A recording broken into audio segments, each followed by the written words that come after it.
வணக்கம் நண்பர்களே. நாம் இந்த காணொளியில் பார்த்துட்ருக்கிறது வராக நதிக்கரையோரம். சங்கமம் படத்தில் ஒரு பாடல் வரும், வராக நதிக்கரையோரம் ஒரே ஒரு பார்வை பார்த்தேன் அப்படின்னு.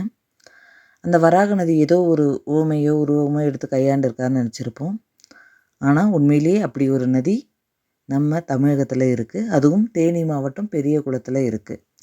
இந்த வராக நதி மேற்கு தொடர்ச்சி மலையில் உற்பத்தியாகி பெரியகுளம் பகுதியில் சுமார் 16 கிலோமீட்டருக்கு தொலைவுக்கு பயணித்து வைகை நதியோடு சேர்ந்து கடலில் கலக்குது அப்படின்ற தகவல் நமக்கு கிடைக்கிது. நாம் பார்த்துட்ருக்கிறது அந்த கொடைக்கானல் வன உயிர்கள் சரணாலயத்தோட எல்லை பகுதியில் தேவதானப்பட்டி வனச்சரகத்துக்கு உட்பட்ட அந்த காடுகள் தான். அதை பார்த்துட்டு வரும்போது தான் இந்த வராக நதியை பற்றி எனக்கு தெரிஞ்சுது. வழக்கமாக நதினா நம்ம மணல் வெளியே தான் பார்ப்போம், நீர் நிறைஞ்சிருக்கும். ஆனால் இந்த நதி ஒரு வித்தியாசமாக வெறும் கூழாங்கற்களையும் பாறைகளை மட்டும் தன்னகத்தே கொண்டு இருக்கிற நதியாக எனக்கு தெரிஞ்சுது. ஒரு மாதிரி வேறு மாதிரி ஒரு அனுபவத்தை இந்த பயணம் எனக்கு கொடுத்தது. அத்தோட இந்த வராக நதியானது ஒரு 19 கிலோமீட்டர் தொலைவு பெரியகுளத்தில் பயணித்து அந்த நதிக்கரையோரம் இருக்கிற விவசாய நிலங்களுக்கு, முக்கியமாக மாந்தோப்புகளுக்கு நீர் ஆதாரமாக இருக்கிறது. நேரில் நான் பார்த்தது. மாந்தோப்பா அப்படின்னா வழக்கமாக காடுகள்னால் மரங்களும் மலைகளும் கூடவே புதர் செடிகளும் சேர்ந்தது தான் காடுகள். நான் நீலகிரியில் பார்த்த வரைக்கும் நெடிந்து உயர்ந்த மரங்கள்.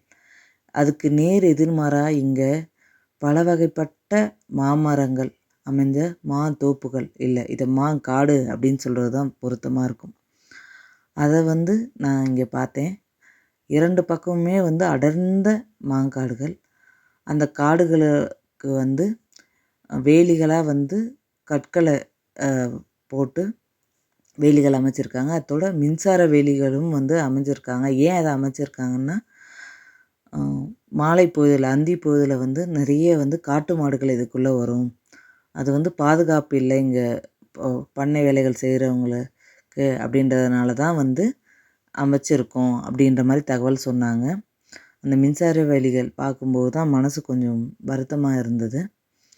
அத்தோட இந்த பகுதி கொடைக்கானல் வன உயிரிகள் சரணாலயத்தோட எல்லை பகுதியிலிருந்து ஆரம்பிக்குது. இது தேவதானப்பட்டி வனச்சரகத்துக்கு உட்பட்டது. அதாவது திண்டுக்கல் மாவட்டம் தேவதானப்பட்டியோட வனச்சரகத்துக்கு உட்பட்டது. இந்த மாந்தோப்பு பாருங்கள், நான் ஆல்ரெடி சொன்ன மாதிரி அந்த கற்கள் இதெல்லாம் தெரியுதா? இந்த மாந்தோப்பு ரொம்ப அடர்த்தியாகவும் அமைதியாகவும் காணப்படுது. அது நமக்குள்ளே ஒரு தெய்வீகத்தை, ஒரு ஆன்மீக அனுபவத்தை கொடுக்குது.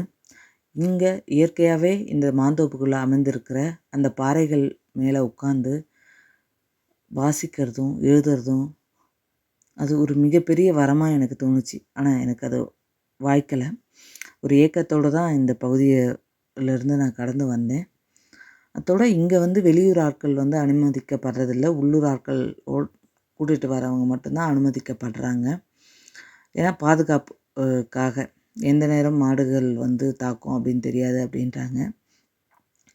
இந்த பயணம் எனக்கு ஒரு மிகச்சிறந்த அனுபவம் இருந்தது. என்னோடய குருவோட இந்த இடங்களை போய் பார்த்து இந்த தகவல்கள் குறித்து கேட்கும்போது மனசுக்கு ரொம்ப மகிழ்ச்சியை கொடுத்த ஒரு பயணம்.